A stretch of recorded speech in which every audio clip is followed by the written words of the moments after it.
उनका बहुत बहुत स्वागत हम उनका बहुत बहुत स्वागत करते हैं। माता जी के बारे में मैं थोड़ा सा इंट्रोडक्शन देना चाहूंगी। हरग्रस्त परम सिद्धि माता जी बहुत ही सीनियर डिवोटी हैं और वो फुल टाइम सेवा देती है मैनेजमेंट में, और गर्ल्स और वैष्णवी प्रीचिंग में फुल टाइम सेवा दे रही हैं। साथ ही माता जी रत्नावली डीटी बुटीक की डायरेक्टर भी हैं। माता जी ने 2003 में इस्कॉन को ज्वाइन किया था और 2010 में इनका फर्स्ट इनिशिएशन था। सेकंड इनिशिएशन माता जी का 2015 में रहा है। प्रोफेशनली माता जी एज अ ग्राफिक डिजाइनर भी वर्क कर चुके हैं, और इसके अलावा माता जी ने फाइन आर्ट्स में मास्टर्स किया है और कमर्शियल डिजाइन्स में। माता जी काफ़ी सीनियर हैं, डिवोटी हैं, और काफ़ी समय से गर्ल्स और वैष्णवी टीचिंग में इन्वॉल्व हैं। और आज हम सबका सौभाग्य है कि माता जी ने हमको ज्वाइन किया है और आज हम सबको उनसे बहुत कुछ सीखने को मिलेगा। ओवर टू यू माता जी। बहुत बहुत धन्यवाद माता जी। थैंक यू वेरी मच, आपने मुझे यहाँ पे इनवाइट किया। आज मुझे आप सबकी सेवा करने का एक मौका दिया, इसके लिए बहुत बहुत धन्यवाद। तो मुझे स्पेशल एक टॉपिक दिया गया है आज कि how to conduct an effective weekly program. जो गर्ल्स प्रीचिंग हम करते हैं, तो उसमें हम कैसे वीकली प्रोग्राम को स्ट्रांग बना सकते हैं, उसके लिए हम क्या प्रयास कर सकते हैं। तो उस टॉपिक पर हम थोड़ा आज चर्चा करेंगे। तो मुझसे भी सीनियर वैष्णवीज यहाँ पर है जो बहुत ही अच्छे प्रोग्राम्स चलाते हैं। तो उनके सामने मैं आज प्रयास करूंगी कि जो मैं सीखी हूँ आप सभी से भी भक्तों के एसोसिएशन में रहकर ही सीखे हैं, और हिज ग्रेस सुंदर गोपाल प्रभु जी के गाइडेंस में हम लोग भी सीखे हैं, उनको यहाँ पे आपके समक्ष रजू करने का प्रयास करूंगी। धन्यवाद माता जी।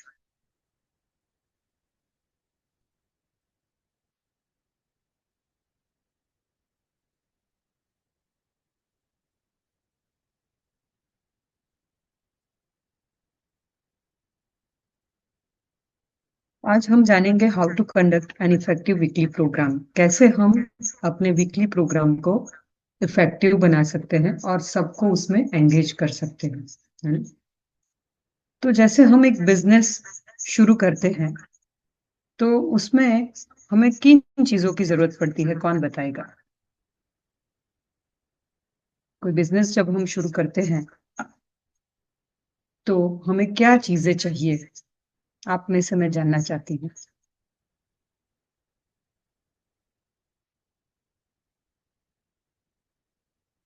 जी, शिवांतिका माता जी। हरे कृष्ण माता जी। फर्स्ट ऑफ ऑल किसी भी बिजनेस को स्टार्ट करने के लिए हमको उसमें कुछ इन्वेस्टमेंट्स करनी होती है। यस, सबसे पहले तो हमें कुछ इन्वेस्टमेंट करना पड़ेगा। और कृपावती माता जी। हरे कृष्ण माता जी, सादर प्रणाम। माता जी, रिसोर्सेज लाइक मैन पावर और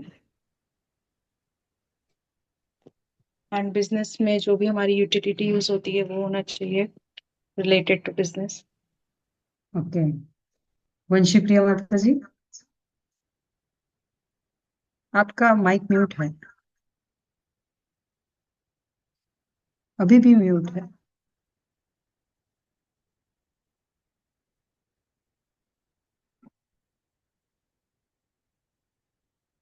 आवाज नहीं आ रही है माता जी।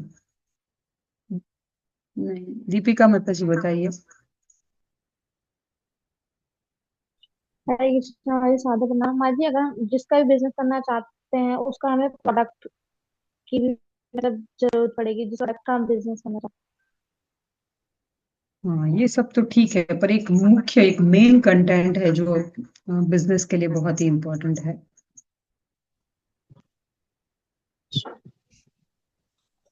चलिए मैं ही बताती हूँ कि हम कुछ बिजनेस शुरू करना चाहते हैं, तो हमें सबसे पहले क्या चाहिए? एक प्रोडक्ट चाहिए, है ना? एक प्रोडक्ट चाहिए जिसको हम सेल करेंगे बिजनेस के थ्रू। तो ऐसा एक ठोस प्रोडक्ट होना चाहिए, कंटेंट होना चाहिए हमारे बिजनेस के लिए, है ना? और उस बिजनेस को फ्लरिश करने के लिए हमारा कंटेंट ही सबसे अहम हिस्सा है। उस कंटेंट को जब हम सेल करेंगे तभी हमारा बिजनेस फ्लरिश होगा। उसके लिए हम ब्रांडिंग करेंगे, वेब पर जाएंगे, है ना? टारगेट ग्रुप को हम टारगेट करेंगे, कई ग्रुप को, कि जहां हम अपना प्रोडक्ट सेल करें, है ना? उसको एक अच्छा रैंकिंग मिले, अच्छा मार्केटिंग करवाएंगे, बहुत सारे फैक्टर्स काम करते हैं एक बिजनेस को फ्लरिश करने के लिए, लेकिन उसमें मेन चीज क्या है? हमारा product. Content is the king. जो कंटेंट है, हमारा प्रोडक्ट है, वो किंग है बिजनेस के अंदर। तो हमें ये बहुत ध्यान रखना है कि हमारा कंटेंट कैसा है। हमारा कंटेंट एकदम एक्स्ट्रा ऑर्डिनरी होना चाहिए, है ना? तभी हम अपने बिजनेस को फ्लरिश कर सकते हैं। हम अपने कंटेंट को सेल करके अपने बिजनेस को सक्सेसफुल बना सकते हैं। तो हमारा कंटेंट कैसा होना चाहिए? एकदम एक्स्ट्रा ऑर्डिनरी। तो हम जो करने जा रहे हैं, हम जो गर्ल्स प्रीचिंग कर रहे हैं, उसमें हमारा कंटेंट क्या है? कौन बताएगा कि हम ये जो कुछ भी प्रैक्टिस कर रहे हैं या जो भी ट्रेनिंग ले रहे हैं, तो वो किसके लिए ले रहे हैं? क्या ट्रेनिंग हम ले रहे हैं? हमारा कंटेंट क्या है? हमारा बिजनेस क्या है? ये बताइए। चलिए, हमारा बिजनेस क्या है?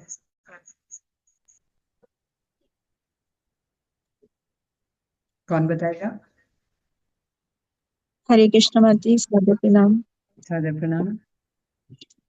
माता जी, हमारा बिजनेस है to educate Vedic wisdom to teenage girls. Yes, good. तो हमारा कंटेंट क्या है? अब इसके लिए हमारे पास क्या कंटेंट है? श्रील प्रभुपाद जो ज्ञान देकर गए हैं उसको यस, माता जी एग्जैक्टली। कैसे हमारा करें? कंटेंट है चिंतामणि, कृष्ण भावनामृत, है ना? जो हम सबको देना चाहते हैं। हम क्या सेल करना चाहते हैं? कृष्णा कॉन्शियसनेस, है ना? वो चिंतामणि है, एक्स्ट्रा ऑर्डिनरी नॉलेज है ना? चिंतामणि किसे कहते हैं? जैसे हम शास्त्रों से जाने तो सनातन गोस्वामी की कथा से हम क्या सीखते हैं कि चिंतामणि जो है वो किसी भी पत्थर से स्पर्श किया जाए तो वो सोना बन जाता है कि नहीं? तो उसे चिंतामणि कहते हैं, जो हर एक पदार्थ को सोना बना दे, गोल्ड बना दे।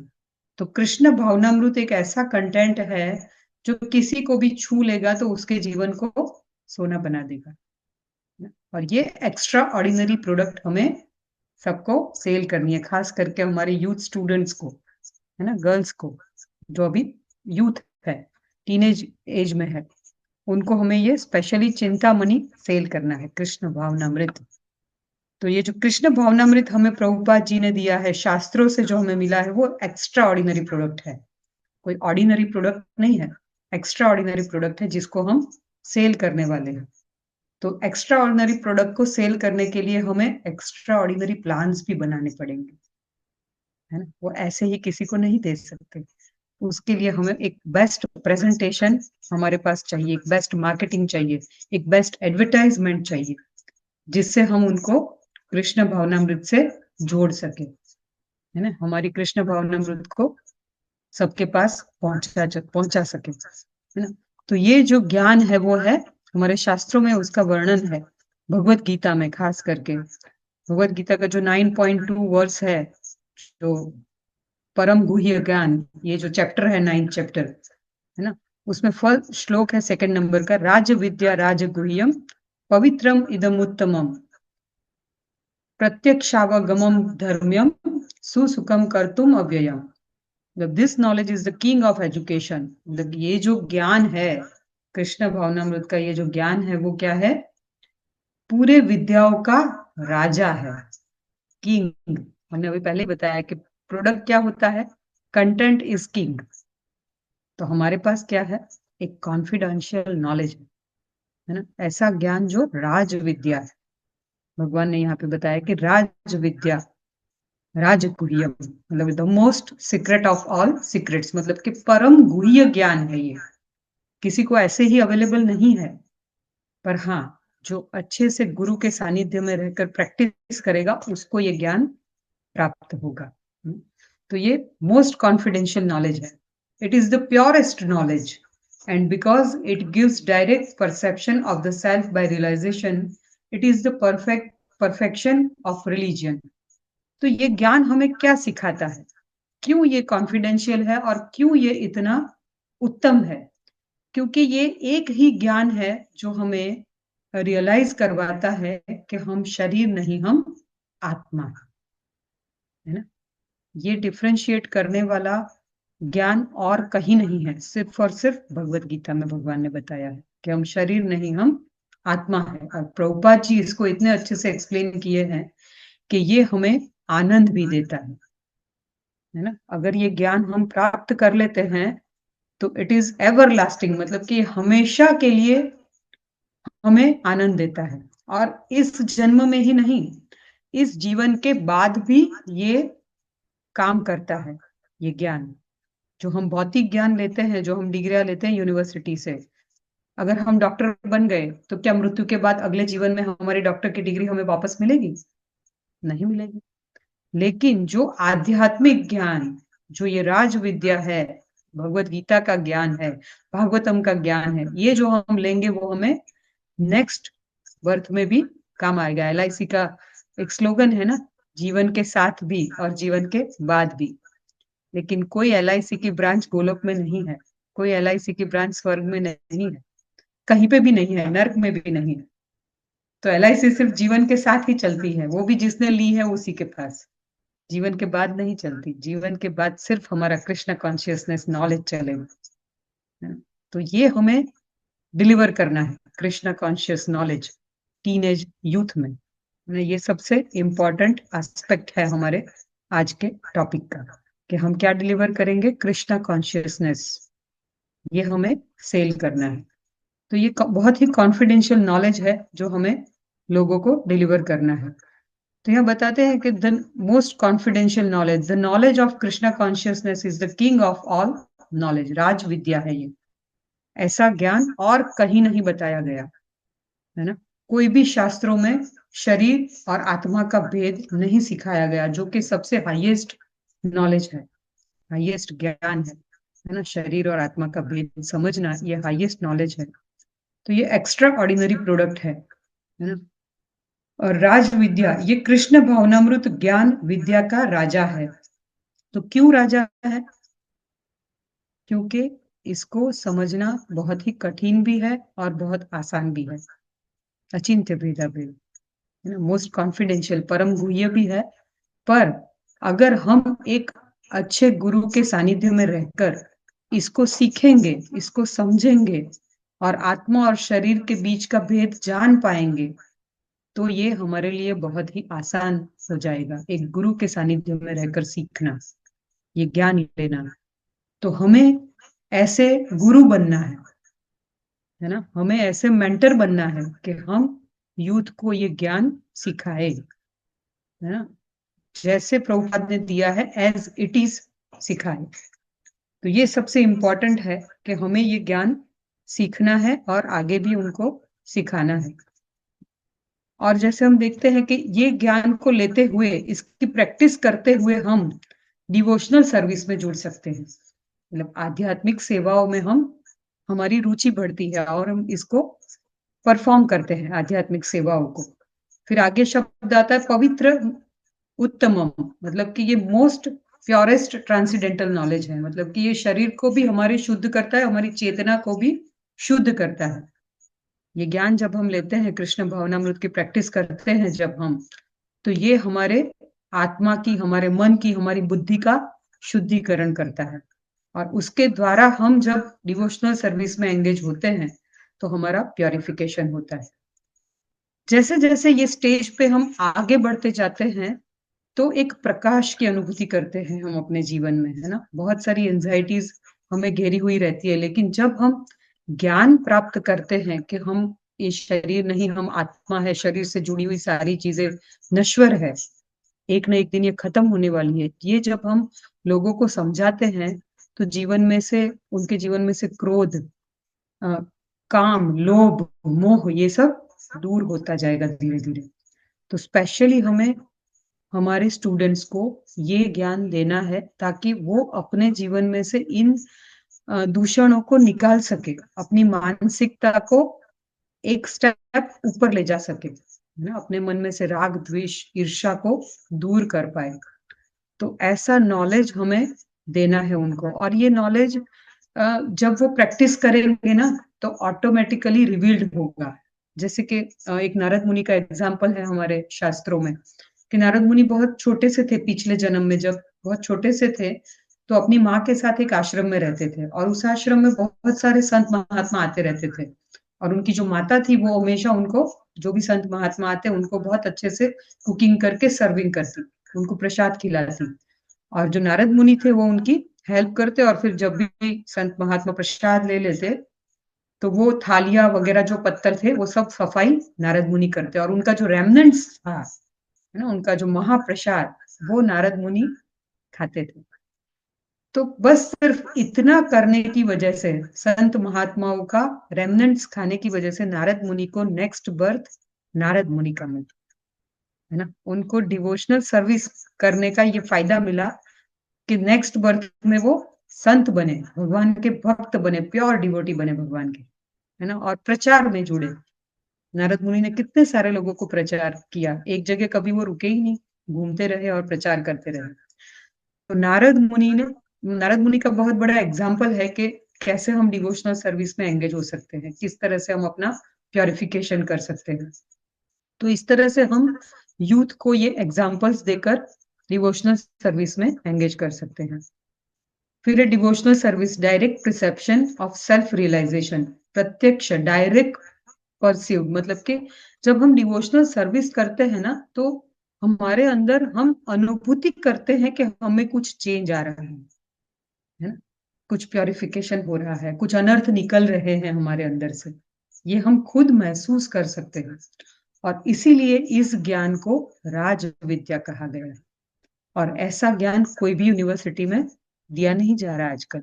हम देखते हैं कि बहुत सारे क्लासेस चलते हैं, बहुत सारे ट्यूशंस चलते हैं, है ना, बहुत सारे ग्रुप्स चलते हैं, लेकिन कहीं पर भी ऐसा नॉलेज नहीं दिया जाता। भगवत गीता का ज्ञान, भागवतम का ज्ञान कहीं नहीं दिया जा रहा है।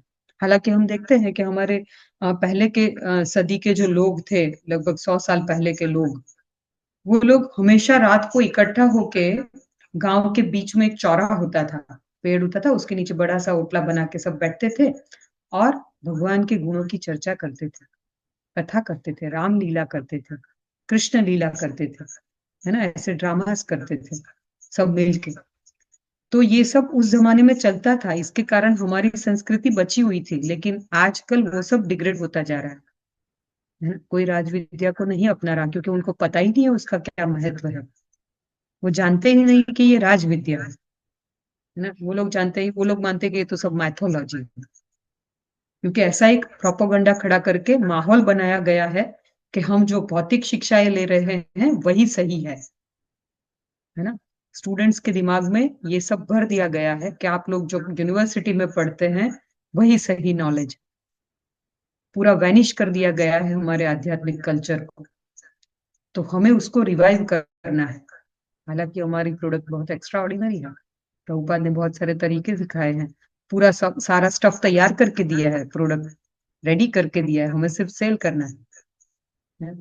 तो इस एक्स्ट्रा ऑर्डिनरी प्रोडक्ट को सेल करने के लिए, इस ज्ञान को, राज विद्या को देने के लिए हमें थोड़ी मेहनत करनी पड़ेगी, थोड़ी ट्रेनिंग लेनी पड़ेगी, ताकि हम अच्छा प्रचार करके सबको कृष्णा से कनेक्ट कर पाए।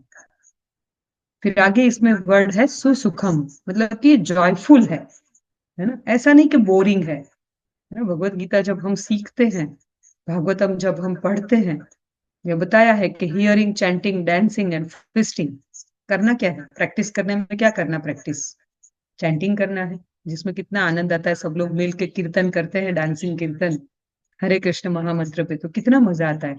आप देखिए बहुत सारे हमारे मंदिर में देखते हैं हम वीकली प्रोग्राम में, संडे फीस में, कि कितने नए लोग आए हैं ना, जो पहली बार ही मंदिर आए, पर अगर कीर्तन चल रहा है तो वो लोग भी एंजॉय करते हैं, कीर्तन में डांस करने लगते हैं, क्योंकि डांसिंग सबका स्वभाव है ना, म्यूजिक सबको अच्छा लगता है, चाहे फिर वो रॉक सॉन्ग हो या फिर कीर्तन हो। पर अगर हम कीर्तन ही देते रहेंगे, जैसा हम खिलाएंगे वैसा लोग खाएंगे, तो हमें उनको सर्व करना है कीर्तन, डांसिंग कीर्तन। तो इस तरीके से हम उनको एक आनंद भी प्रदान कर सकते हैं। हियरिंग, चैंटिंग, डांसिंग एंड फेस्टिंग, इसमें कोई डिफिकल्टी है ही नहीं, है ना। हियरिंग के लिए हम यूट्यूब से बहुत अच्छे अच्छे लेक्चर्स या छोटे छोटे रील्स दे सकते हैं उनको, है ना, कि उस तरह से वो हियरिंग करके उसको एंजॉय करें। One can perform devotional service in any state, मतलब कि किसी भी स्थिति में रहकर भी आप इस डिवोशनल सर्विस को अपना सकते हैं, उसके लिए कोई भेदभाव नहीं है। कोई स्त्री है या कोई पुरुष है, कोई इंजीनियर है, कोई डॉक्टर है, या कोई किसी भी स्थिति में है, गरीब है, क्षत्रिय है, शूद्र है, ब्राह्मण है, किसी भी स्थिति में है, लेकिन वो इस ज्ञान को ले सकता है। भगवान ने इसके लिए कोई भेदभाव नहीं रखा, सबके लिए सेम प्लेटफॉर्म, है ना। भगवान तो सिर्फ प्रेम के भूखे हैं, पत्रम पुष्पम फलम तोयम, वो कभी किसी में भेदभाव नहीं देखते कि ये काजू बादाम दे रहा है तो उसी को डिवोशनल सर्विस दूंगा, उसी को भक्ति दूंगा। ऐसा भेदभाव भगवान कभी नहीं करते, है ना। भगवान सबको एक समान भक्ति देने के लिए तैयार है, लेकिन हमें उनके पास जाना पड़ेगा, सबको पकड़ के ले जाना पड़ेगा कृष्ण के पास। कर्तुम अव्ययम मतलब ever lasting, yes, continue after liberation and in the spiritual world, मतलब कि ये एवर लास्टिंग नॉलेज है। जैसे हमने पहले भी बताया कि भाई ऐसा नहीं है कि डॉक्टर की डिग्री है जो अगले जन्म में काम में नहीं आएगी, ये ऐसा नॉलेज है जो नेक्स्ट बर्थ में भी आपके काम में आएगा, लिबरेशन के लिए, है ना, मुक्ति प्राप्त करने के लिए। तो इस तरह से हम इस राज विद्या को उनको अपनाने के लिए इंस्पायर कर सकते हैं। ये सबसे इम्पोर्टेंट थिंग है कि हमें सबसे पहले तो हमारी प्रोडक्ट मतलब कि ये जो ज्ञान है उसको बहुत ही एक्स्ट्रा ऑर्डिनरी है ऐसा एस्टेब्लिश करना है उनके सामने। तो इन वर्सेस के द्वारा हम उनको समझा सकते हैं कि ये हमारा जो राज विद्या है वो कितना कॉन्फिडेंशियल और कितना उत्तम है, ऐसा हम उनको एक्सप्लेन कर सकते हैं। और कैसे ये हेल्पफुल है उनकी स्टडीज में, ये जब तक नहीं बताएंगे तब तक वो लोग जुड़ेंगे नहीं हमसे। तो हमें उनको ये भी सिखाना है कि किस तरह से स्टडी के साथ साथ आप मेडिटेशन को अप्लाई कर सकते हैं। जैसे हम हरे कृष्ण महामंत्र का जप करवाते हैं तो उसको हम मेडिटेशन के रूप में प्रेजेंट कर सकते हैं कि अगर आपकी एग्जाम्स आ रही है तो आप एक माला जप कीजिए, मेडिटेशन कीजिए कृष्ण के नाम पर, तो वो आपको बहुत हेल्पफुल रहेगा। आपकी चेतना एक जगह पे बनी रहेगी, आपके स्टडीज में आपको बहुत हेल्पफुल होगा, है ना। रिस्पॉन्सिबिलिटीज आपके पर ज्यादा है तो आप उसको अच्छे से निभाने के लिए सक्षम बन पाएंगे इस ज्ञान को लेकर, है ना। बहुत ही अच्छे डिसीजन ले पाएंगे, आपका कम्युनिकेशन बहुत ही स्ट्रांग होगा, बैड हैबिट्स निकल जाएगी, है ना। बहुत असिस्टेंस मिलेगा आपको इससे। जैसे कि हम बताते हैं ना कि भगवत गीता जो है वो मैनुअल है ना, हम ऐसा एग्जाम्पल देते हैं नए लोगों को कि भगवत गीता जो है वो एक मैनुअल है, एक इलेक्ट्रिक आइटम के साथ कोई भी मैनुअल आती है जिसमें लिखा होता है कि किस तरह से इसको चलाना है।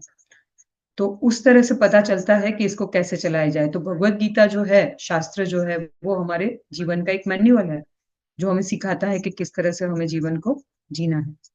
तो इस तरह हम राज विद्या को एस्टेब्लिश कर सकते हैं उनके स्टडीज के साथ भी, कि स्टडीज के साथ भी आपको ये बहुत ही हेल्पफुल है। फिर श्रीमद् भागवतम का एक श्लोक है जिसमें बताते हैं परस्परम का कंठानाम पावनाम भगवद यश मिठोरतिर्मिठास्तुषिर निवृत्तिर्मिठा आत्मना। One should learn how to associate with the devotees of the Lord by gathering with them to chant the glories of the Lord. मतलब एक व्यक्ति को सीखना चाहिए कि कैसे भक्तों के संग में रहकर भगवान के नाम का चिंतन करना है, उनकी ग्लोरीज को फैलाना है, गुणगान करना है भगवान के नाम का, है ना। ये हमें सीखना चाहिए, मतलब यही चीज हमें उनको सिखानी है कि कैसे भक्तों के संग में रहकर, है ना, अकेले नहीं। अभी लोग ऐसा मानते हैं कि मैं तो रोज मेडिटेशन करती हूँ, मैं तो घर पे रोज मेडिटेशन करती हूँ, आपको मुझे क्या सिखाने की जरूरत है। लेकिन यहाँ पर हमें उन्हें इस श्लोक के द्वारा समझाना चाहिए कि जो एक एसोसिएशन है, एक एनवायरनमेंट है, वो बहुत ही इफेक्ट करता है किसी भी चीज को करने के लिए। तो जब हम ऐसे लोगों के बीच में जाएंगे जो इसको प्रैक्टिस कर रहे हैं, है ना, उनके बीच में रहकर हम भगवान के नाम का जप करेंगे, उनकी ग्लोरीज गाएंगे, चर्चा करेंगे, उनकी कथा सुनेंगे, तो इसका इफेक्ट ज्यादा आएगा, है ना। और ये ऐसी प्रोसेस है जो आपको प्योरीफाई करती है। तो सबसे इंपॉर्टेंट क्या है? एसोसिएशन। किसका एसोसिएशन? डिवोटीज का, है ना।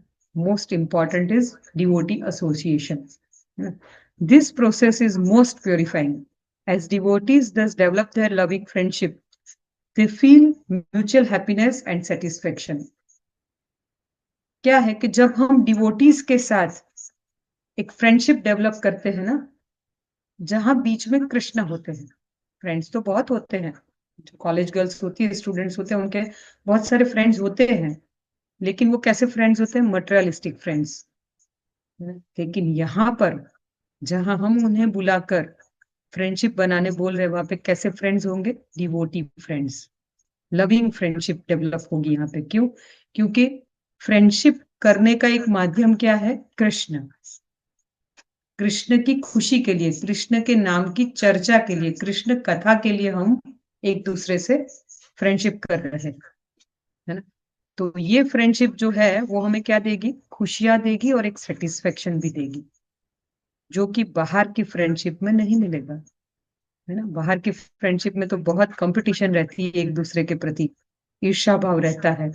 लेकिन जो डिवोटी एसोसिएशन में जो फ्रेंडशिप होती है उसमें बहुत लविंग एक्सचेंजेस होते हैं, सब मिलकर कृष्ण को प्लीज करना चाहते हैं, है ना? एक साथ मिलकर, उसमें कोई किसी से ईर्ष्या नहीं करता है। तो वहां पे एक रियल हैप्पीनेस भी मिलती है और सेटिस्फेक्शन का अनुभव होता है। And by this encouraging one another, they are able to give up material sense gratification, which is the cause of all suffering. तो ये सब करने में सबसे बड़ी बाधा कहाँ आती है? जहां हम आध्यात्मिकता को प्रैक्टिस करना चाहते हैं, तो वहां सबसे बड़ी बाधा क्या आती है? कौन बताएगा?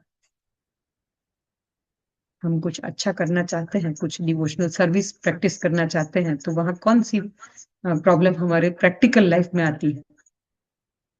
कोई बताएगा कि कौन सा प्रॉब्लम है जिसको हम फेस करते हैं?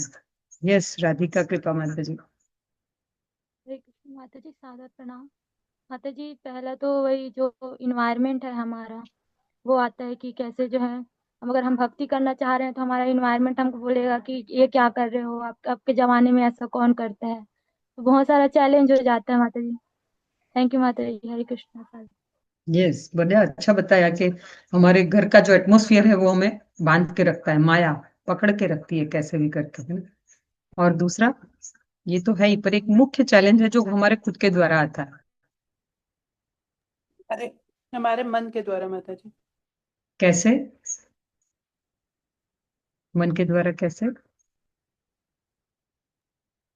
बिल्कुल नया एनवायरनमेंट, नया जो व्यक्ति भक्ति में नहीं जुड़ा है या उसका कभी कोई भी फेथ वाला बैकग्राउंड नहीं रहा है, तो उसके लिए एकदम नया है कि वो अपने पूरे लाइफ स्टाइल को, जो उसने 20-25 साल जिया है, जो उसके थिंकिंग प्रोसेस है, उसको पूरा चेंज करना, लाइफ स्टाइल को चेंज करना, कुछ नया अडॉप्ट करना, उसको ट्राई भी करना है पहली बार, तो उसमें उसको स्ट्रगल आता है शुरुआत के दौर में, इंडक्शन के टाइम में। यस, और प्रॉब्लम ये है, हमारे मन की प्रॉब्लम है, सही बात है। और मन को परेशान कौन करता है? हमारी इंद्रियां, है ना? हमारी सेंसेस हमारे मन को रोकती है कि अरे नहीं, आज तो चाय पीने का मूड है, और सुबह सुबह मंदिर जाएंगे तो वो लोग चाय पीने नहीं देंगे, मना कर देंगे, कैसे करेंगे? है ना? तो हमारा जो सेंस ग्रेटिफिकेशन है वो बहुत स्ट्रांग है, वो फीलिंग, है ना? तो वो फीलिंग को अगर हमें ओवरकम करना है तो कैसे करेंगे, है ना? तो यहाँ पे बताया है कि अगर हम भक्तों के एसोसिएशन में रहकर एक दूसरे को एनकरेज करेंगे कृष्ण कॉन्शियसनेस अपनाने के लिए, तो ये जो सेंस ग्रेटिफिकेशन है ना, वो अपने आप ही निकलने लगेगा। और हाँ, सेंस ग्रेटिफिकेशन को हम रोक नहीं सकते, उसका आवेग बड़ा स्ट्रांग होता है ना? तो हम उसको रोक नहीं सकते, लेकिन हम क्या कर सकते हैं? उसको डाइवर्ट कर सकते हैं। हमारी सेंसेस को हम कृष्ण की सेवा में लगा सकते हैं, जो कि हर एक सफरिंग का कॉज है, मतलब हर एक चिंता का कारण, हर एक प्रॉब्लम का कारण क्या है? मूल कारण हमारा सेंस ग्रेटिफिकेशन।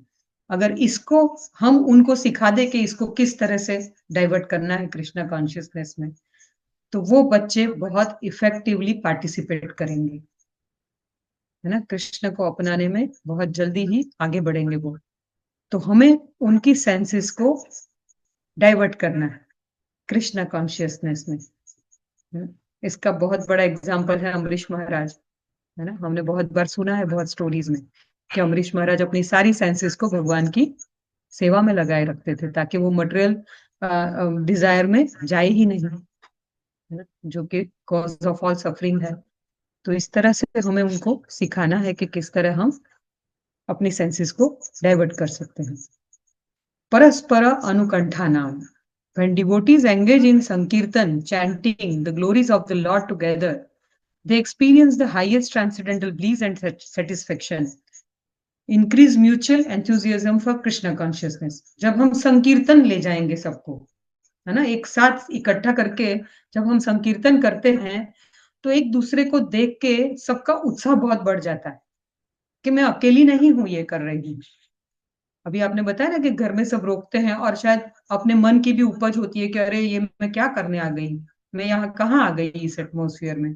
पर जब वो दूसरे लोगों को भी देखते हैं अपने जैसे, है ना, अपनी ही एज के, ऐसा नहीं कि सब माता जी लोगों को, लेकिन अपनी ही एज की गर्ल्स को जब वो देखते हैं कि अरे वाह, ये भी उछल कूद के कीर्तन कर रही है, ये भी कृष्ण की कथा सुना रही है, ये भी लेक्चर सुन रही है ना, ऐसा जब देखते हैं वो एक दूसरे को, तो उनको बहुत ही उत्साह मिलता है, कृष्णा कॉन्शियसनेस में आगे बढ़ने के लिए उत्साह मिलता है।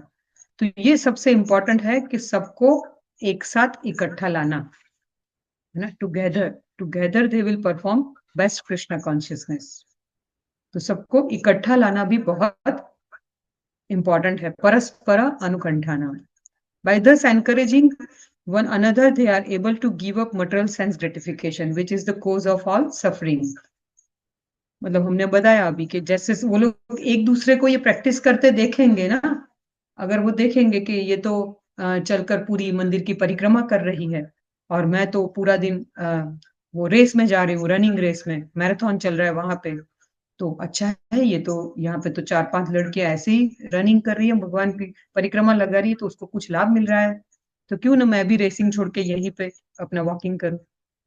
तो एक उत्साह मिलता है कृष्णा कॉन्शियसनेस में अपनी सेंसेस को एंगेज करने का। तो एक दूसरे को देख देख के वो आगे बढ़ेंगे और आसानी से अपने सेंस ग्रेटिफिकेशन को डाइवर्ट कर पाएंगे। Now do we know of a more easier and simpler process to give up sense gratification than described above. What is aim and rarely achieved by big Jnanis and yogis can be very easily and joyful achieved even by aspiring devotees। मतलब कि हमने देखा है कि हमारे शास्त्रों में बहुत जगह पर वर्णन है कि कितने बड़े बड़े ज्ञानी और योगी भी अपने सेंसेस को कंट्रोल नहीं कर पाए हैं, है ना। विश्वामित्र, कितने सारे ऐसे योगी हो गए कि जिनको हम देख रहे हैं, हमने पढ़ा भी है शास्त्रों में कि कितने सालों की तपस्या वो भंग कर दिए, है ना, एक छोटे से मोह के वश, एक सेंस ग्रेटिफिकेशन की वजह से वो अपनी तपस्या को नष्ट कर दिए। तो बड़े बड़े योगी और ज्ञानी भी इसको कंट्रोल नहीं कर पाए हैं। तो सेंस को कोई रोक नहीं सकता, सेंस ग्रेटिफिकेशन को, है ना, कोई कंट्रोल नहीं कर सकता, पर उसको हमें डाइवर्ट करना सीख लेना चाहिए। ये सबसे आसान तरीका है सेंस कंट्रोलिंग का, कि हमारी सेंसेस को हम डाइवर्ट करना सीख लें। किस में डाइवर्ट करना है? कृष्णा कॉन्शियसनेस सेवाओं में। तो हमें यूथ को भी इसी तरह एंगेज करना है कृष्णा कॉन्शियस सर्विसेज में, ताकि वो अपने सेंसेस को कंट्रोल कर पाए। A place immediately becomes Vaikuntha whenever the holy topics of the personality of Godhead are discussed by pure devotees। क्योंकि बताते हैं कि जहां जिस जगह पर भगवान का नाम की चर्चा होती है, कथा की चर्चा होती है, कीर्तन होता है, वहां वो जगह क्या बन जाती है? भगवान का धाम, है ना। नाहम तिष्ठामि वैकुंठे योगिनाम हृदयेषु व तत्र तिष्ठामि नारद यत्र गायन्ति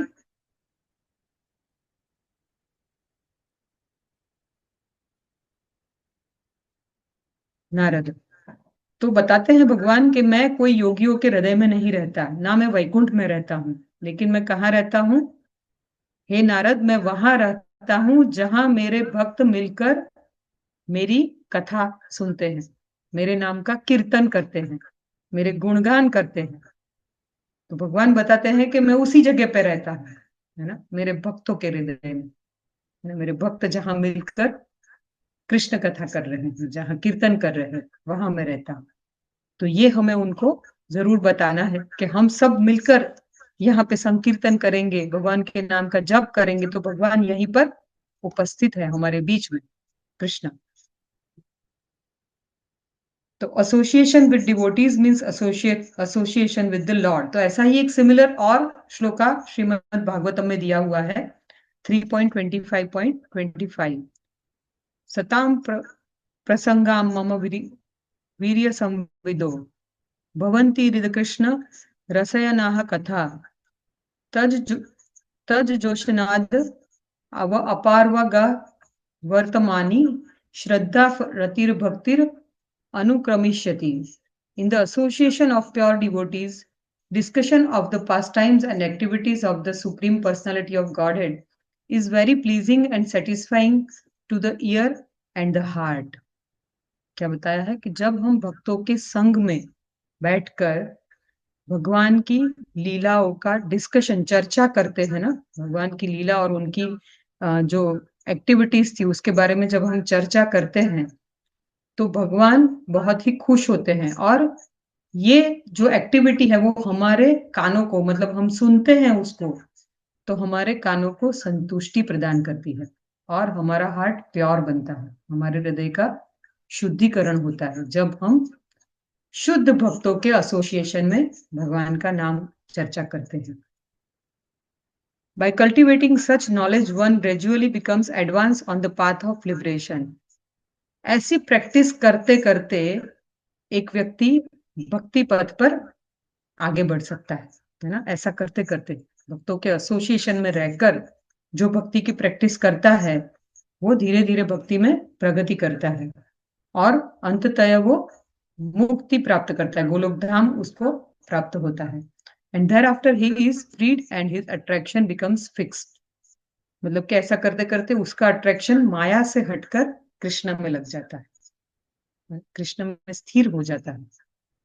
क्योंकि आजकल तो इतना प्रभावशाली ये मटेरियल वर्ल्ड है कि अगर हम घर से क्या, हमारे मोबाइल में ही इतने अट्रैक्शन है ना। कुछ भी अगर हमने मोबाइल खोला तो तुरंत एडवर्टाइजमेंट खुल जाता है कि यहाँ पे सेल है, बीबा में सेल है और क्या क्या है। ऐसे बड़े बड़े फेमस ब्रांडेड स्टोर्स आजकल हमारे मोबाइल में आ गए हैं, क्योंकि आजकल लोग इतने लेजी हो गए कि बाहर भी नहीं जाते शॉपिंग करने, है ना। Online, everything online online.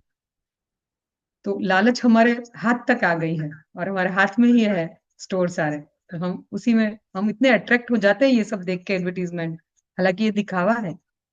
तो ऐसे ही लुभावने एडवर्टीजमेंट हमें डालने चाहिए उसी फोन में जहां पे ये लोग माया से अट्रैक्ट हो रहे हैं, है ना। ये सबसे बेस्ट एलिमेंट है प्रचार का कि हमें भी ऐसा पैकिंग बनाना चाहिए हमारे कृष्ण भावनामृत का कि लोग उससे अट्रैक्ट होकर उसको ले जाए, है ना। एकदम बेस्ट पैकिंग होना चाहिए। आजकल पैकिंग का बड़ा महिमा है ना। लोग शादी होती है तो पूरा जो दहेज होता है इतना शानदार पैकिंग करवाते हैं, भले अंदर माल कुछ भी हो पर पैकिंग इतना बढ़िया होता है कि लोगों को बहुत अट्रैक्टिव लगता है कि वाह क्या लाई है बहू रानी, है ना। तो ऐसा बढ़िया सा पैकिंग होना चाहिए। तो हमें हमें सबसे बेस्ट चीज सीखनी है वो है पैकिंग, है ना। कृष्ण भावनामृत को इतना अच्छे से पैक करके देना है कि लोग तुरंत उसको उससे अट्रैक्ट हो जाए, उसको ले ले। वैसे है ही attractive, Krishna is all attractive, पर फिर भी according to time and circumstances हमें ये सब करना पड़ेगा, है ना। हम प्योर शास्त्र दे देंगे तो कोई लेने तैयार नहीं है, तो हमें उसको एक अच्छे से पैकिंग में देना पड़ेगा। Then real devotion and devotional service begins. अब जब ये प्रैक्टिस करते करते वो कृष्णा से अट्रैक्ट होने लगते हैं तब भक्ति की शुरुआत हो जाती है ना। भक्ति और भक्तिमय सेवा, है ना। भक्तिमय सेवा की भी शुरुआत भक्तों के संग से ही होती है। तो devotee association is not a cheap thing. Prabhupada ji क्या कहते हैं कि डिवोटी एसोसिएशन कोई चीप थिंग नहीं है, वो बहुत ही प्रेशियस है। ऐसे ही किसी को डिवोटी एसोसिएशन नहीं मिलता है। और लोग आते तो है मंदिर में लेकिन जल्दी से भक्तों से जुड़ते भी नहीं है। उनको लगता है कि अगर हम उनसे जुड़ गए, पानी नहीं है, दे दे। म्यूट करेंगे। तो डिवोटी एसोसिएशन बहुत कीमती है और लोग आसानी से इसको अपनाते भी नहीं है, क्योंकि जो स्टूडेंट्स है वो कई बार आते हैं हमारे पास और थोड़े शाय होते हैं, थोड़े इंट्रोवर्ट होते हैं, तो कुछ शेयर नहीं करते, हमसे कुछ जानने का प्रयास भी नहीं करते। तो हमें कैसे भी करके उनको उनकी जो भी मतलब उनकी जो भी प्रॉब्लम्स है लाइफ की, या वो जो भी हेजिटेशन है, उसको दूर करने का प्रयास करना चाहिए। हमें सामने से उनसे बात करके उनके साथ फ्रेंडशिप बनानी चाहिए, उनको एक डिवोटी एसोसिएशन देना चाहिए, है ना। Srila Bhakti Vinod Thakur says that love for Krishna is reflected as friendship with devotees in the material world. They are two sides of the same coin. मतलब कि बिगिनिंग में लोग प्रैक्टिस करते हैं, लेकिन जल्दी से अपना नहीं पाते हैं, क्योंकि नेचुरली लोग है ना अभी मटेरियल वर्ल्ड में एब्जॉर्ब है, वहीं पे फ्रेंड्स बनाने के आदी है, तो वो लोग जल्दी से हमारे साथ मिक्स नहीं होंगे। लेकिन हम उनको प्रैक्टिस करवाते रहेंगे तो धीरे धीरे करके वो हमारी तरफ ढलने लगेंगे, और कृष्णा कॉन्शियस फ्रेंड्स बनाकर डिवोटीज का एक ग्रुप अच्छा सा तैयार हो जाएगा, है ना। एक अच्छी कम्युनिटी तैयार होगी, है ना, जहाँ सब लोग एक विचार एक मत वाले होंगे, कृष्णा कॉन्शियस। तो ये we have to shift towards our real nature, what is practice in Goloka, मतलब कि हमको गोलोक धाम में जो प्रैक्टिस करनी है वो प्रैक्टिस हमें यहाँ पर उनको सिखानी है, कृष्ण भक्ति और कृष्ण सेवा, है ना। और ये कैसे आएगा? हमारे एसोसिएशन से। तो एसोसिएशन सबसे इंपॉर्टेंट थिंग है यहाँ पर, है ना। अगर एसोसिएशन नहीं दिया गया, हमें अपना एसोसिएशन भी देना पड़ेगा और उन सबको भी एक दूसरों के एसोसिएशन में रखना पड़ेगा, तभी हम इसको फ्लरिश कर पाएंगे, है ना। इस ग्रुप को, गर्ल्स ग्रुप को तभी फ्लरिश कर पाएंगे जब एक दूसरे के ग्रुप में सब लोग रहेंगे, है ना?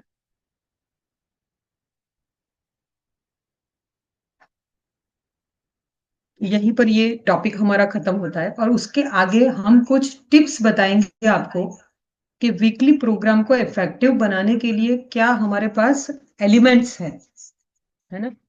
हमारे पास कुछ एलिमेंट्स है जिसके द्वारा हम समझ पाएंगे कि हम कैसे हमारे प्रोग्राम को कंडक्ट कर सकते हैं। जस्ट अ सेकेंड, मैं जरा उस स्लाइड को खोलती हूँ।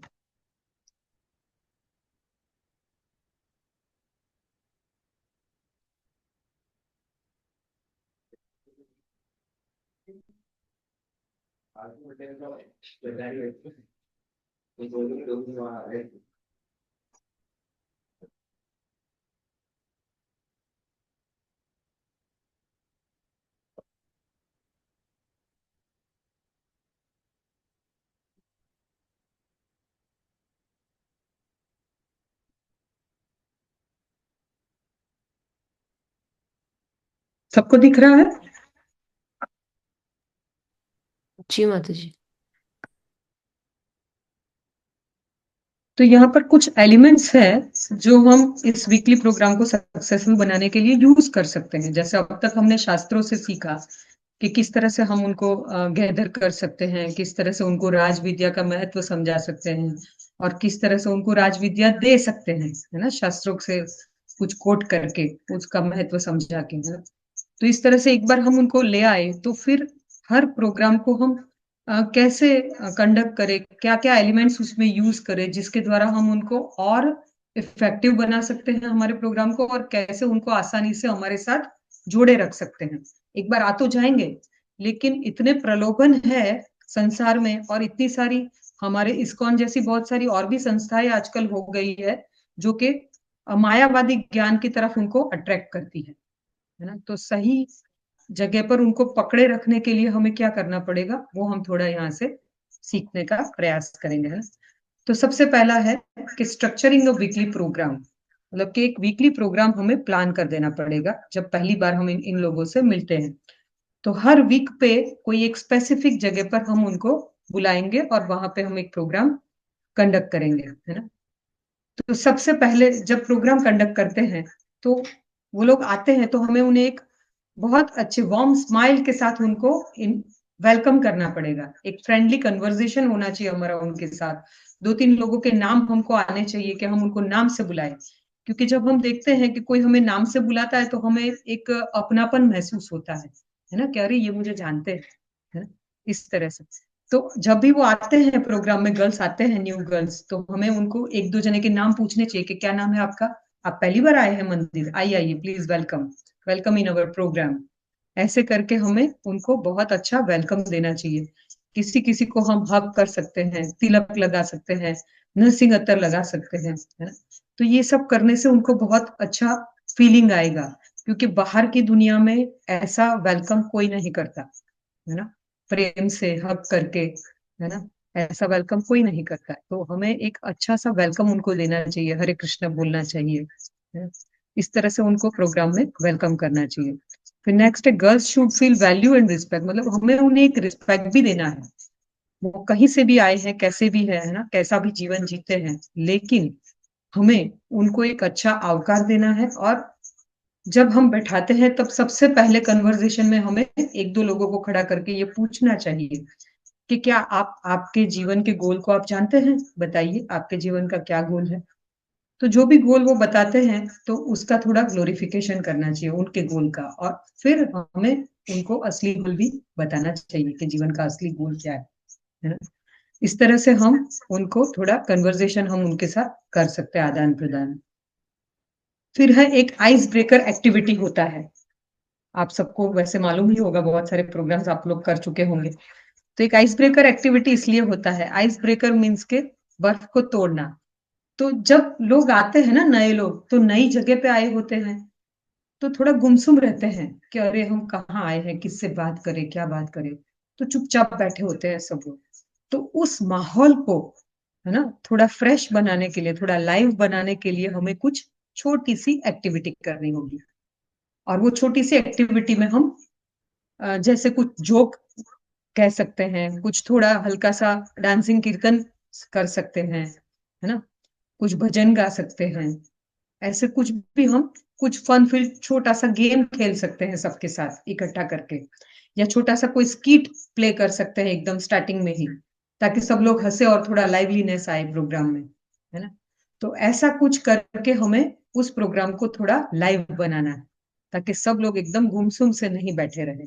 या फिर कुछ ऐसा गेम हम सोचे ताकि एक दूसरे के साथ कनेक्टेड हो, दो दो के ग्रुप में करना हो, या कुछ ऐसा ऐसा कुछ एक्टिविटी दे दे, कृष्णा थीम कुछ हम रोल प्ले दे दे किसी को, या फिर हम कृष्णा का वो जो गेम होता है ना, डम शेलास, ऐसा कुछ खेले। ऐसा कुछ 10 मिनट हम कर दे, ऐसा कुछ एक्टिविटी, तो वो पूरा जो माहौल है वो एकदम लाइव बन जाएगा। तो इस तरह से हमें क्लास को शुरुआत करना चाहिए आइस ब्रेकर के साथ, है ना। कुछ हमारे एक्सपीरियंस हो, कुछ फनी एक्सपीरियंस, तो वो हम शेयर कर सकते हैं वहां पर। और या फिर आज कोई कोई लड़की है, उसको पूछ सकते हैं कि आप यहाँ तक आए तो आपको रास्ते में कुछ ऐसा फनी एक्सपीरियंस हुआ, या यहाँ आकर आपको क्या ऐसा कुछ नया लगा, ऐसे किसी के एक्सपीरियंसेस पूछ सकते हैं खड़ा करके। तो भी उस क्लास में लाइवलीनेस आ जाएगी, है ना। तो इस तरह से हमें थोड़ा क्लास को लाइव करने के लिए एक आइस ब्रेकर एक्टिविटी रखना चाहिए। फिर उसके बाद है रिलेटेबल स्क्रिप्चुरल स्टोरी टेलिंग, मतलब कि हमें अपने शास्त्रों से कुछ स्टोरीज सुनानी चाहिए, श्रीमद् भागवतम से, महाभारत से, बहुत सारी स्टोरीज है। ऐसा हमें नोट तैयार रखना चाहिए इसके ऊपर कि हम क्या वैल्यूज उनको दे सकते हैं स्टोरी में से, हमारे कल्चर के बारे में हम उनको क्या सिखा सकते हैं। ऐसा कुछ हमें अपने भागवतम से या महाभारत से कुछ स्टोरी लेकर, जैसे कि कुंती माता है, द्रौपदी माता है, महाभारत के जो कैरेक्टर्स है उन्होंने क्या रोल प्ले किए, जिसके द्वारा हमारा कल्चर प्रेजेंट होता है, जिसके द्वारा कुछ वैल्यूज, है ना, माताओं की कुछ वैल्यूज प्रेजेंट होती है। ऐसी कुछ स्टोरीज हम उनको सुना सकते हैं, है ना। इस तरह से हम उनको एक छोटा सा स्क्रिप्चर प्रेजेंट कर सकते हैं, मतलब शास्त्रों को हम इस तरह से उनके सामने प्रेजेंट कर सकते हैं। Present struggles and victories of great Vaishnavas. हाँ, क्या होता है कि जब वो आते हैं ऐसे कोई प्रोग्राम में, तो मोस्टली ऐसा होता है कि कुछ स्ट्रगल में जब लोग होते हैं ना, तो उनको भगवान याद आते हैं। तो जब हम कॉलेज में रजिस्टर करने जाते हैं ना, रजिस्ट्रेशन के लिए जाते हैं, ये मेरा एक्सपीरियंस बता रही हूँ, तो जब फर्स्ट प्रोग्राम होता है तो कुछ गर्ल्स उसमें से ऐसी होती है 10-15% कि वो कुछ एंजाइटी लेकर आई होती है कि अगर मैं यहाँ पे जाऊंगी तो मेरे इस प्रॉब्लम्स का सॉल्यूशन मुझे मिल जाएगा, क्योंकि ये आध्यात्मिक संस्था है ना, भगवान मुझे कुछ सॉल्यूशन देंगे। तो ऐसी कुछ स्ट्रगल और ऐसी कुछ एंजाइटी के साथ वो लोग आते हैं, तो हम उन्हें ऐसी कोई स्टोरी सुना सकते हैं है ना, अपने शास्त्रों से, कि जिसमें जो भी हमारे वैष्णवी कैरेक्टर्स है, द्रौपदी माता है, सीता माता है, जानवा माता है, उनके लाइफ स्टाइल से, है ना, कि उन्होंने अपने जीवन में कितनी स्ट्रगल फेस की और उसका कैसे सामना किया, उसका सॉल्यूशन कैसे लाए, है ना, उसको कैसे फेस किया और किस तरह उसमें से बाहर आए। ऐसा कुछ स्टोरीज हम उनको सुना सकते हैं ताकि वो अपने प्रॉब्लम्स को रिलेट करके कुछ सॉल्यूशन ढूंढ पाए, है ना, उनको लगे कि हाँ, ऐसी मैं अकेली नहीं हूँ जो मैं स्ट्रगल कर रही हूँ जीवन में, है ना। पहले के जमाने से ये स्ट्रगल तो माताओं के जीवन में चलती आ रही है, तो ऐसे वो रिलेट कर सकते हैं अपने आप को। तो एग्जाम्पल दे सकते हैं, Kunti's life emphasize the importance of spiritual practices such as prayer and meditation as a means of connecting with the divine and finding inner peace. तो कुंती माता का कैरेक्टर हमें जरूर बताना चाहिए कि उन्होंने पूरे जीवन में अपने बच्चों को बड़ा करने से लेकर उनको युद्ध तक देखा, और उसके बाद जब कृष्ण जा रहे थे तो कुंती माता शुरुआत से लेकर एंड तक अपने जीवन को कृष्ण से शरणागत रखी थी। अब कृष्ण के शरणागत होने के बावजूद भी उनके जीवन में कितनी सारी स्ट्रगल आई, और उन सभी स्ट्रगल को कृष्ण को अर्पित करते हुए उन्होंने उसमें से बेस्ट सॉल्यूशन भी निकाले और एक बहुत ही अच्छा जीवन जिया भी। हालांकि उनके पति थे नहीं उनके साथ, फिर भी। तो ऐसी स्टोरीज सुनाकर हम उनको मोटिवेशन दे सकते हैं कि स्ट्रगल खाली हमारी लाइफ में नहीं है, सबकी लाइफ में होता है, पर उसको कैसे फेस किया जाए, कैसे उसको ओवरकम किया जाए, ये हम शास्त्रों के एग्जाम्पल से उनको समझा सकते हैं, है ना। और हम कुछ एनालॉजीज यूज कर सकते हैं, है ना, अपने मॉडर्न डे में के हिसाब से हम कुछ स्टोरी को रिलेट करके कुछ एनालॉजीज उनको बता सकते हैं। जैसे कि यहाँ पे बहुत अच्छा एक एग्जांपल दिया है, navigation in the life through GPS. मतलब कि जैसे हम कहीं रास्ता भूल जाते हैं, कहीं हमें जाना है कोई डेस्टिनेशन पे, तो हम जीपीएस ऑन करते हैं ना, ये बेस्ट एकदम इजी वे है अभी सबके मोबाइल में, फटाफट से हम नेविगेशन में डेस्टिनेशन डालते हैं और फट से स्टार्ट दबा देते हैं डायरेक्शन ढूंढ के, तो हमें तुरंत रास्ता मिल जाता है और हम उसी रास्ते पे चलने लगते हैं। तो सेम, एकदम सेम कृष्णा का गाइडेंस है Bhagavad Gita, teachings of Lord Krishna. ये जो गाइडेंस है उसके द्वारा हम अपनी लाइफ को नेविगेट कर सकते हैं। तो ऐसी एनालॉजी मॉडर्न कल्चर के अनुसार कुछ एनालॉजी हमें उनको देनी पड़ेगी। जैसे कि हमने पहले भी बताया, भगवत गीता का एक एनालॉजी है कि भाई कोई भी वॉशिंग मशीन खरीदते हैं या आप एक मोबाइल एंड्रॉइड फोन खरीदते हैं तो उसके साथ एक मैनुअल बुक आता है कि कैसे इसको चलाया जाए। तो सिमिलरली भगवत गीता जो है वो मैनुअल बुक है हमारी लाइफ के लिए कि कैसे हमें लाइफ चलानी है ना। उसको चलाने के लिए अगर हम भगवत गीता नहीं पढ़ेंगे तो ये मशीन, ये जो मनुष्य शरीर रूपी मशीन है वो खराब हो जाएगी। तो ऐसी कुछ एनालॉजी हमें उनको देनी पड़ेगी, तभी वो लोग इस बात को इजीली अंडरस्टैंड कर पाएंगे, अपने दिमाग में बिठा पाएंगे, है ना। फिर जैसे फ्रेंडशिप है, तो कृष्णा और द्रौपदी की फ्रेंडशिप के बारे में बता सकते हैं कि भगवान कितनी बार द्रौपदी की फ्रेंडशिप को लाज रखने के लिए आए थे। उसको द्रौपदी ने जब भी कृष्णा को बुलाया मुसीबत के वक्त में, क्योंकि वो बेस्ट फ्रेंड थी कृष्णा की, तो कृष्णा हर बार उनकी मदद के लिए आ गए थे, है ना। तो ऐसी फ्रेंडशिप भी हमें डेवलप करनी है कृष्णा के साथ, ऐसा भी हम उनको एनालॉजी के द्वारा बता सकते हैं। तो इस तरह से अलग अलग एनालॉजी हमें, जो भक्ति शास्त्री किए होंगे उनको पता होगा कि कितने सारे एनालॉजीज है अपने शास्त्रों के रिलेटेड, तो वो हमें लिख के रखने चाहिए। जब भी हम कोई क्लास कंडक्ट करते हैं तो हमारे क्लास के ये पार्ट्स होने चाहिए, है ना। यहाँ पे 6 पार्ट्स है टोटल, आप लोग इसको नोट कर सकते हैं या फिर हम ये पीपीटी भी शेयर करेंगे आपके साथ। तो ये जो 6 पार्ट है उसको हमें एक पूरा नोट बना लेना चाहिए अलग अलग, तो हम पूरी क्लास को बहुत अच्छे से प्लान करके डिलीवर कर सकते हैं और वो लोग उसको रिलेट करके अपने जीवन में अप्लाई भी कर पाएंगे। फिर थर्ड है प्रैक्टिकल एप्लीकेशंस, मतलब कि जो कुछ भी हम बता रहे हैं, discuss application in education, relationships and family life. मतलब कि जो भी हम उनको सिखा रहे हैं वो अपने प्रैक्टिकल लाइफ में उसको कैसे परफॉर्म करे, वो हमें उनको सिखाना चाहिए। जैसे कि chanting and meditation can help them to improve concentration and better academic performance. हम उनको बोलते हैं कि माला कीजिए, एक माला जप कीजिए आप रोज। तो क्यों करना है, उसका इम्पोर्टेंस अगर नहीं समझाया तो वो माला जप नहीं करेंगे, है ना। अगर हमें उनसे जप करवाना है तो हमें चैंटिंग का इंपॉर्टेंस उनको समझाना पड़ेगा, प्रैक्टिकल एप्लीकेशन समझाना पड़ेगा कि इससे आपका कंसंट्रेशन बढ़ेगा। एक बार ट्राई तो करके देखिए, आपके एग्जाम्स है, बहुत टेंशन है कि कैसे याद रखूं, ये सारा इतना सारा थियोरी याद ही नहीं रहता है। कोई बात नहीं, बुक को रखिए साइड में, मन को शांत कीजिए और माला लेके बैठिए और हरे कृष्ण महामंत्र का जप ध्यान पूर्वक कीजिए, जो बोलिए वही सुनिए। ऐसे करके एक जप कीजिए, उसके बाद फिर से आपका स्टडी स्टार्ट कीजिए। ऐसा प्रैक्टिकल एप्लीकेशन जब हम उनको दिखाएंगे ना और वो करेंगे और अनुभव से वो खुश होंगे कि हाँ, ये कुछ मतलब ये अप्लाई करने से कुछ फर्क पड़ता है, ये वर्क कर रहा है, ये फॉर्मूला वर्क कर रहा है, ऐसा उनको लगेगा।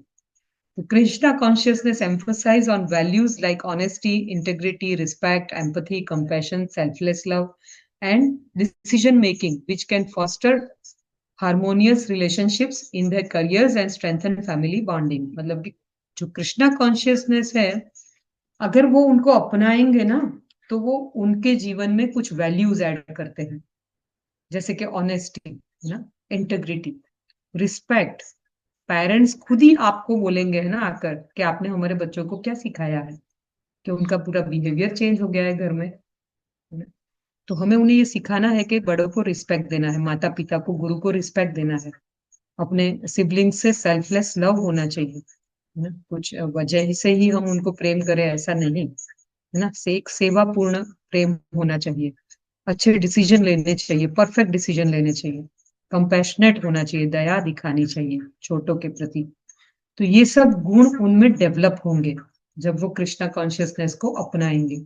तो हमें ये उनको दिखाना पड़ेगा कि कौन से वैल्यूज आप में ग्रो करेंगे जब आप कृष्णा कॉन्शियसनेस को अपनाएंगे। और ऐसे कुछ एग्जाम्पल भी हम दे सकते हैं जिसके द्वारा हम उनको बताए कि ऐसे गुण आप में खिलेंगे।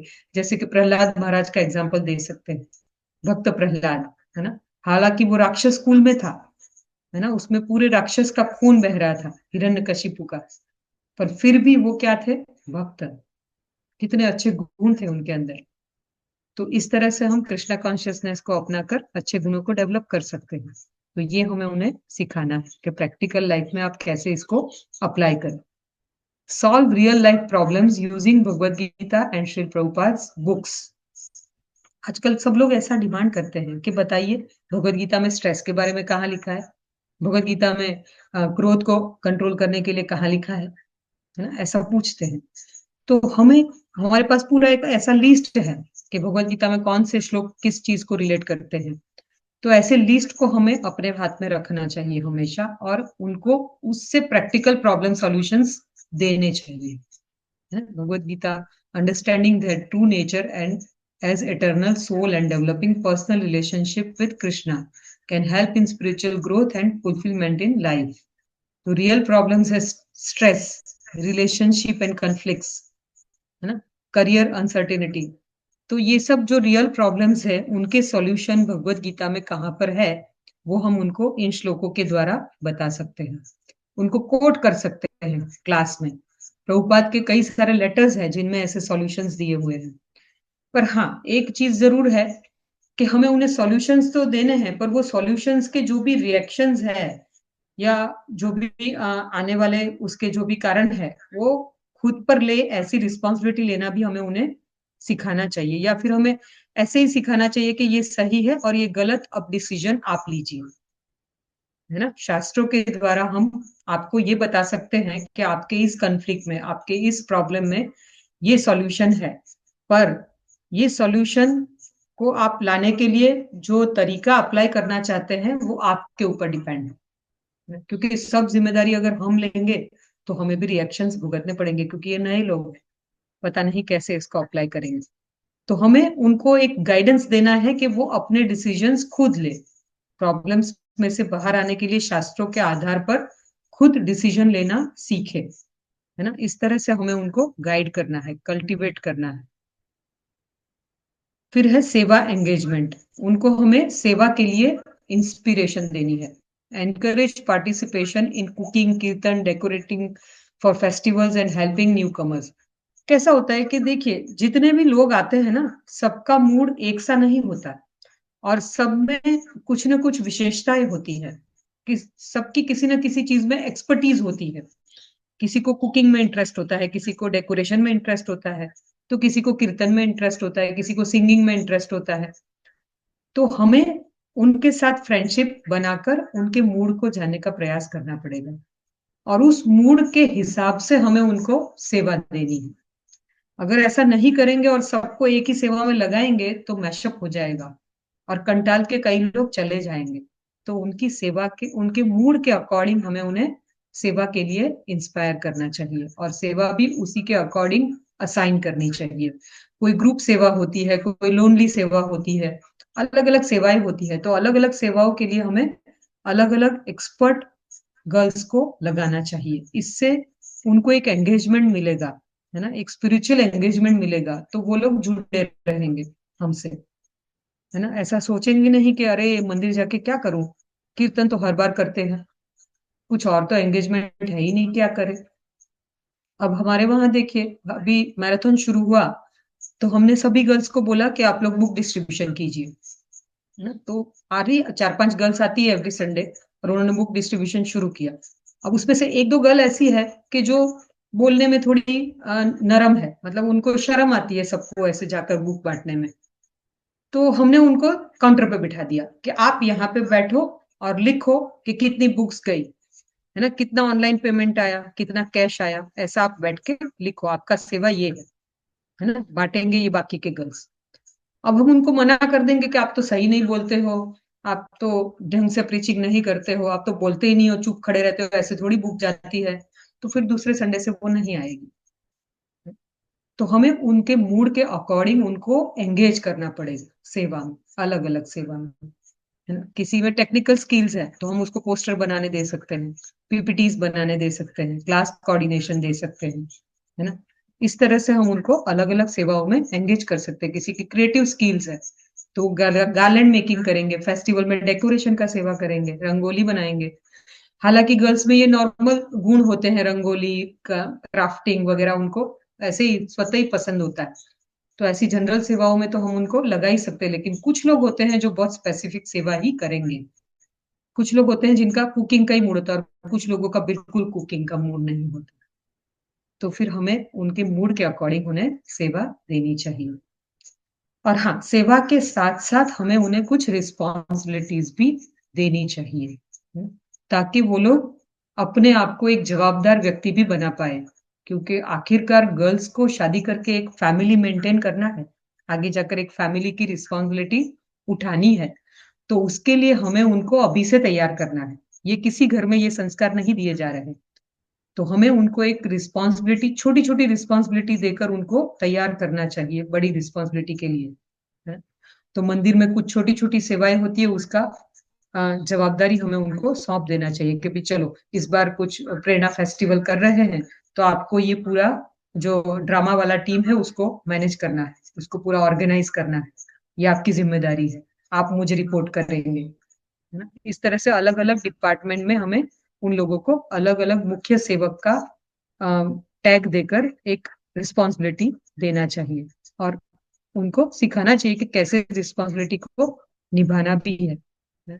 तो इस तरह से अगर उनको सेवाएं मिलती रही, रिस्पॉन्सिबिलिटी मिलती रही, कुछ अच्छी पोजीशन मिलती रही सेवा में, मुख्य सेवक, है ना, हम उनको लीडर नहीं बोलेंगे, हम उनको बोलेंगे कि आप मुख्य सेवक है इस सेवा के। तो उनको लगेगा कि हाँ मुझे सब करना है, मैं करूंगी, ऐसा एक हमें हूँ, मैं करूंगी, ऐसा एक वो होता है ना। तो वो सेटिस्फाई हो जाएगा कि ये मैं कर रही हूँ, हालांकि भगवान कर रहे हैं, पर एक छोटा छोटा सा पोजीशन उनको दिया ताकि वो उस जवाबदारी को निभाए अच्छे से। फिर क्लास के अंदर जब क्लास पूरा होने आए तब हमें इंटरैक्टिव डिस्कशन करना चाहिए। उन लोगों से भी कुछ जवाब मांगने चाहिए, कुछ क्वेश्चन हमें करने चाहिए, कुछ क्वेश्चन वो लोग करें। और ऐसा होता है कि कई बार, है ना, कुछ डाउट्स और कुछ चैलेंजेस भी होते हैं उनके, जो वो लोग जनरल में डिस्कशन नहीं करते। तो हम कुछ ऐसी भी ट्रिक अपना सकते हैं कि आज हम क्वेश्चन आंसर लेंगे, हमारे सीनियर माता जी आए हैं, वो हमारे क्वेश्चंस के आंसर देंगे। तो हम आप सबसे एक चीट लेंगे, चीट के ऊपर आप अपने क्वेश्चंस लिख दीजिए। कई बार कई गर्ल्स बहुत इंट्रोवर्ट होती है तो वो लोग हेजिटेशन फील करती है क्वेश्चन पूछने में। और कई बार कुछ क्वेश्चंस बहुत ही लोअर लेवल के होते हैं, मतलब बहुत सिंपल क्वेश्चंस होते हैं, तो वो पूछते हैं तो लोग हंसते हैं। और ऐसा एक दो बार होता है तो फिर गर्ल्स पूछना ही बंद कर देती है। तो हमें उनको एक ऐसा एनवायरनमेंट देना चाहिए कि जहां पर वो लोग अच्छे से खुलकर अपने क्वेश्चंस पूछें, और खुलकर नहीं पूछ रहे हैं तो हमें एक ऐसी कोई ट्रिक अपनानी चाहिए कि वो वहां पे अपने क्वेश्चंस रख पाए। जैसे कि हमने बताया कि अब चीट लेंगे हम, तो चीट में अपने क्वेश्चन लिखकर वो दे दे, तो किसी को पता भी नहीं चलेगा कि किसने पूछा। और हम एक पैनल डिस्कशन रख सकते हैं, है ना, एक डिबेट रख सकते हैं। ऐसे अलग अलग फॉर्म में हम क्वेश्चन आंसर को वहां पर प्रोग्राम के अंदर ले सकते हैं। तो ऐसा करने से सबको हम एक समान हक दे पाएंगे, सबको बोलने का मौका दे पाएंगे। और बोल नहीं पाते हैं तो वो लिख कर दे देंगे, पर किसी का भी अंदर हेजिटेशन नहीं रहेगा फिर, और वो लोग खुलकर अपने क्वेश्चंस पूछेंगे, उसके आंसर्स लेंगे। तो इस तरह से हमें ये करना चाहिए, सबको मौका देना चाहिए कि वो लोग अच्छे से क्वेश्चन आंसर करें, एंगेज हो, हमारे साथ इंटरेक्टिव सेशन बना रहे। ऐसा नहीं कि सिर्फ हम ही बोले जाए, हम ही बोले जाए और वो लोग सुनते ही जाए, है ना, ऐसा नहीं होना चाहिए, उनको भी बोलने का मौका देना चाहिए। उसके बाद हमें एक ग्रुप बनाना होता है जिसमें हम एक सीनियर डिवोटी को एज अ मेंटर रख सकते हैं। जैसे कि हम बहुत सारे, कुछ 50-60 गर्ल्स आ गई नई, एक प्रोग्राम किया, वन टाइम प्रोग्राम, तो उसमें 50-60 गर्ल्स आई। अब हम सबको पर्सनल केयर नहीं दे पाएंगे, है ना, हम अकेले किस किस को केयर करने जाएंगे। तो हमारे जो भी पुराने डिवोटीज है गर्ल्स, उनमें से हमें, जैसे हमने भी बताया कि हमें एक रिस्पॉन्सिबिलिटी देनी चाहिए उनको, है ना, तो हम एक एक गर्ल्स को एक एक मेंटर बना सकते हैं। एक एक ग्रुप में 4-4 लोगों का ग्रुप हो, उसमें हम एक मेंटर रख दे, एक फैसिलिटेटर रख दे, है ना। तो वो फैसिलिटेटर उनकी चैलेंजेस को सुनेगा, है ना, उनको कुछ फैसिलिटी प्रोवाइड करेगा, उनका साधना देखेगा। तो ऐसा एक मेंटर होना चाहिए जो उनसे डिवोशनल प्रैक्टिस करवाए। We should be available and accessible and be good listener to guide them and empower them to take decision and responsibility of their actions. ये भी बहुत इंपॉर्टेंट एस्पेक्ट है कि हमें ना एक अच्छे श्रोता बनना चाहिए। जो भी मेंटर है, जो भी प्रीचर है, उसको एक अच्छा श्रोता बनना चाहिए। क्योंकि है ना, आजकल जितने भी लोग आते हैं ना, वो कुछ ना कुछ एंजाइटी लेकर आते हैं, कुछ ना कुछ प्रॉब्लम्स लेकर आते हैं, पर उनको सुनने वाला कोई है ही नहीं। ना घर में कोई सुनता है, गर्ल्स कहीं कभी कुछ बोलने जाते हैं घर में तो मम्मी पापा चिल्लाते हैं कि बस हमेशा रोती रहती है, हर बात पे कंप्लेन करती रहती है। और वो किसको जाके बताए, फ्रेंड्स को बताए तो फ्रेंड्स सबको बता देते हैं बातें, तो मजाक बन जाता है, तो वो बताए किसको। और इसी वजह से गर्ल्स कई बार सुसाइड कर लेती है, कई बार वो सीरियस प्रॉब्लम्स में फंसी होती है पर किसी को कुछ नहीं बता पाती। तो हम मेंटर्स को एक अच्छा श्रोता बनना चाहिए, हमें बहुत ध्यान पूर्वक उनको समय देकर सुनना चाहिए जब वो कोई प्रॉब्लम लेकर आते हैं, ना?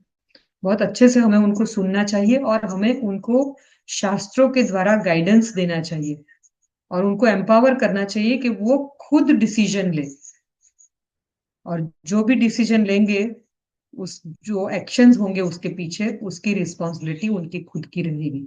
इस तरह से उनको समझाए, है।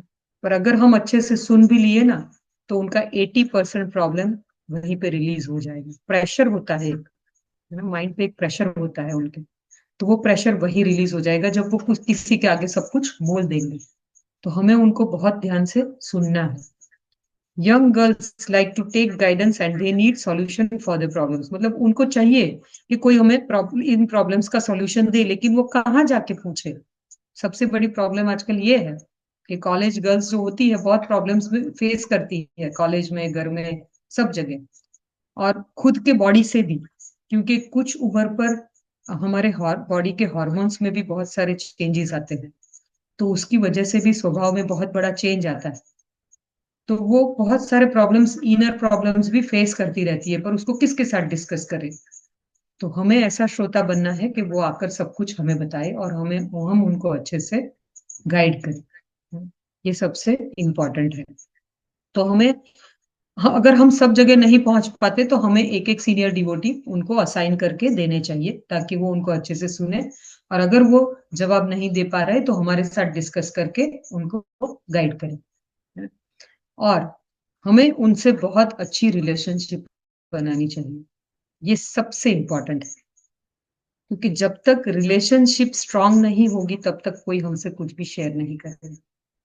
ये सबसे इम्पोर्टेंट है। Regular check ins with mentees can encourage individuals to stay committed to spiritual practices. Most important tip for effective mentorship is to maintain confidentiality and respect mentees' trust.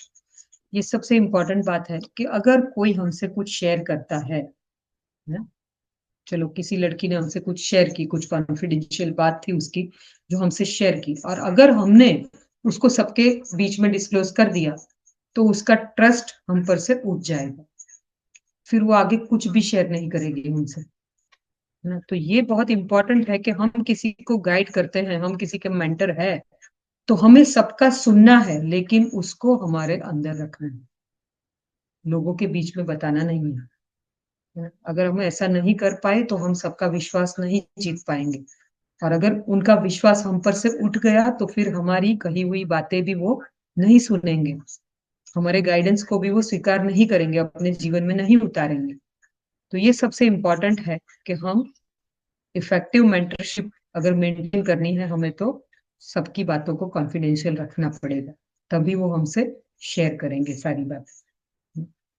तो इससे आगे भी और बहुत सारे एलिमेंट्स हैं जो हम नेक्स्ट सेशन में आपको बताएंगे, क्योंकि अभी हमारा समय भी हो गया है। और मैं चाहती हूँ कि कोई सीनियर माता जी अगर इस पे कुछ और बताना चाहते हैं, या इसमें से कोई क्वेश्चन है, जो पूरा सेशन हमने लिया इसमें से आपका कोई क्वेश्चन है, तो अभी हम थोड़ा 10 मिनट क्वेश्चन आंसर के लिए देंगे। थैंक यू वेरी मच माता जी, मुझे आप सबकी सेवा करने का मौका दिया, बहुत बहुत धन्यवाद।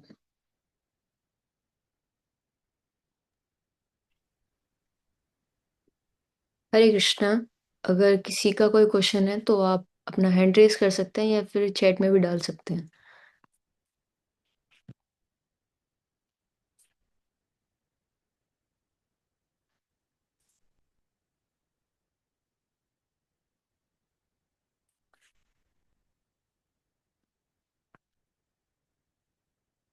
ओके। कोई क्वेश्चन नहीं है? अच्छा, कृपावती माता जी बताइए। हरे कृष्णा माता जी, सादर प्रणाम।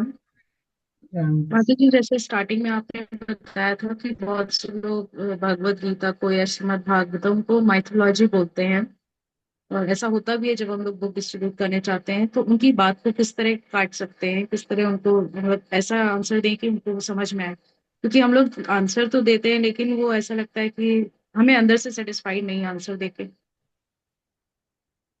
सही है, अच्छी बात है। हाँ, ऐसा ही आजकल कल्चर हो गया है कि सब लोग है ना माइथोलॉजी ही बोलते हैं, क्योंकि उनका ब्रेन वॉश कर दिया गया है।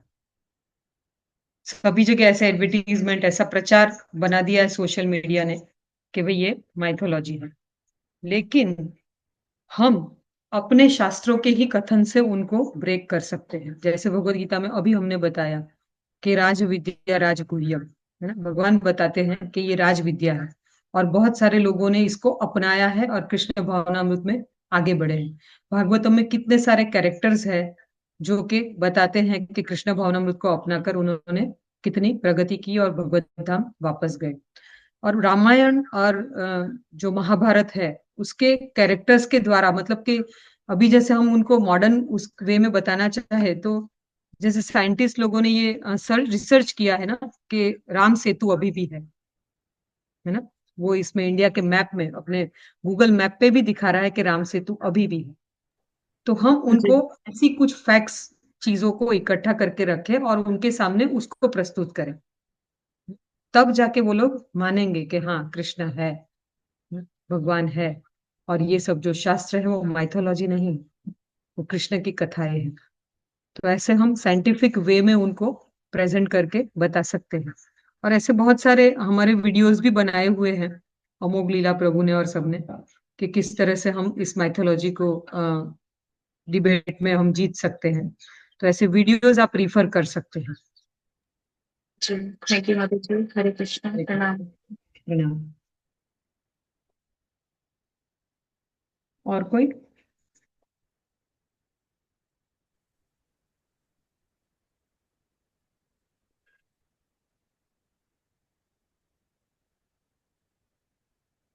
ओके। और किसी का कोई क्वेश्चन है? आई थिंक और किसी का कोई क्वेश्चन नहीं है। आपने इतने से अच्छे से समझाया सब कुछ माता जी की, सबको अच्छे से समझ आ गया। थैंक यू सो मच, आपने इतना समय दिया और इतने सारे आपने खुद के भी एक्सपीरियंस को और इतनी सारी लर्निंग्स को हमारे साथ शेयर करा।